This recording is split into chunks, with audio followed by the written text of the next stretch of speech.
Pasalubong haul! Galing kay Gandang Morex. So ito yung pasalubong niya sa akin nung siya ay nagbundok sa bandang norte.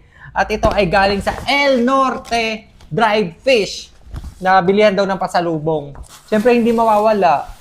Dried fish nga eh. El Norte dried fish. Hindi dried fish. Mga dried seafood. Ooh, I like it. Meron tayong mga ganyan. Ganyan. Ito pa.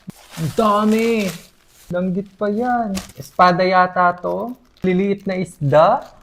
Tinapa. At puset. So, syempre, saan natin ipaparis yan?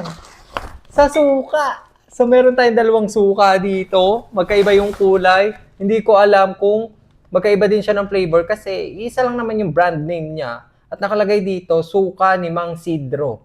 Wala nakalagay kung spicy ba siya, kung plain siya. Basta perfect yan. Tapos hindi lang yan yung mga pwedeng bilhin doon. Pwede ka din bumili ng piyaya. Hindi lang sa Bacolod meron. Banana chips. Yema. Meron din cream yogurt flavored sandwich puff.